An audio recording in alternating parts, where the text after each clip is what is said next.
Yo, this is Rick Mahorn, the bad boy, giving a shout out to my man Drew, Detroit Drew. Make sure you tune in on his YouTube channel, Detroit Drew. Bad boy. Ready.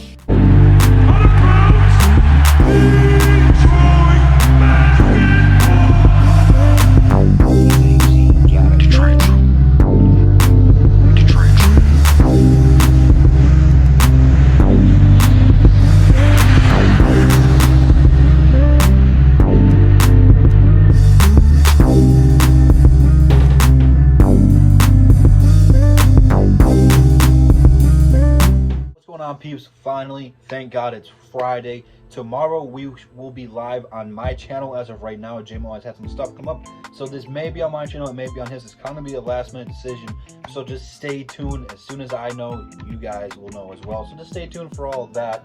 But today we're back at it with Bleacher Report. It's been a minute. It has been a minute since I've talked about Bleacher Report, and I'm proud of myself. And today, quite frankly, I don't know where it's going to go, because I don't know how I feel about it.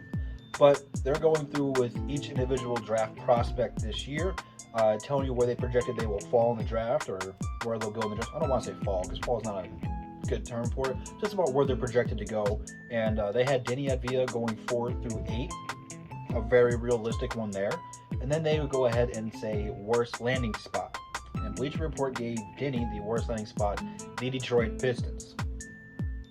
I don't know if it's the worst landing spot. I don't think it's the best landing spot by any means. I think the best fit for him is Cleveland. I really do. That's like their missing piece. They got all their other positions filled in the starting 5. They get him, they'll have a young starting 5 with the veterans in Kevin Love, who will really be the leader. They have a solid big man in Andre Drummond. We all know him. And then Sexton and Garland are 2 up-and-coming young guards in the league that I think can play very well together, just about forming that chemistry. Then you would add him there. They don't have a really good small forward. He gets plugged in right there right away, and it should be all sunshine and rainbows for him. I think that would be the best fit for him. I don't think it's the worst one for Detroit, because there's opportunity if he did come here. Now, I know Bravo and JMO are way higher on him than I am. I think that a lot of it is the bad taste from the foreign people we have drafted, and I don't want to hold that against everybody, because look how good Luke is doing, you know what I'm saying? But there's opportunity for him if he did come here. His skill set is very unique. I compare him to Daniel Gallinari. God, I butchered that one, but hey, it's Detroit Drew, baby. What else do you expect? I butchered names. But he comes here.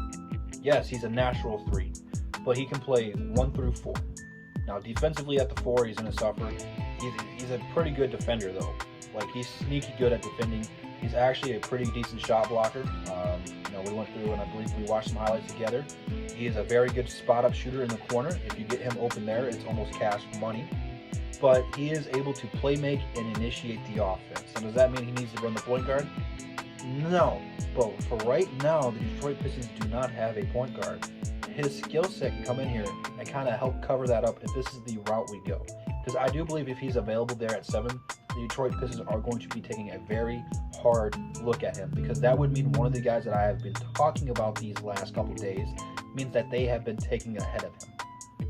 Now, I think that Chicago and Cleveland are probably his go-tos. I think that's who they'll be looking at in my point of view.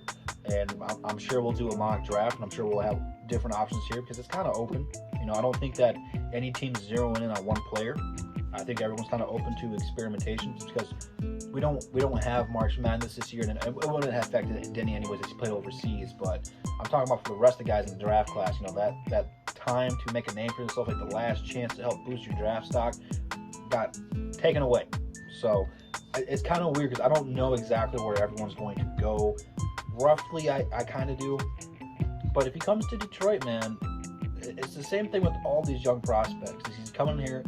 We're going to have a nice shooting core with him, Luke Kennard, and Luke. If we want to re-sign Langston Galloway for some more 3-point shooting, we could do that. I don't know what the Pistons are going to do for free agency. But then you give him Blake Griffin, who can take him underneath his wing and show him the ropes of being a point forward and what he had to do to adjust his game. But his game's already like more evolved than Blake. Blake had to learn this stuff while he was in the NBA. This guy can already be a point forward right now. But then you have Derrick Rose here to help increase the point forward role if you wanted to transition him into a point guard. I think that this guy's very versatile and can offer the Detroit Pistons a lot of help. And eventually, I don't know about year one, but I think this guy could be a 20-point per game scorer down his career. Like a very good, consistent scorer. I know Gallinari did so a few years in a row. Somewhere between 18 to 22 points per game. I think that this guy can do that. Now, is that what we want? Maybe not, but it's better than getting a guy who's only going to average 15 to 16. You know what I'm saying? I don't think he'll be a superstar or an all-star anytime in the near future, but it's all about development.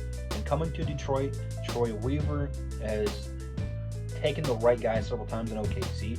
So if the Pistons take him, it's going to change my mood on him completely. And then you're pairing him with Dwayne Casey, who is supposed to be the guy who grooms people and helps them get them better. So if the Pistons went ahead and drafted him, it would not be the worst landing spot by all. And maybe it's just because we're kind of hit by default since they didn't have him going past 8. I kind of get it. I'm not mad at Bleacher Report for doing that.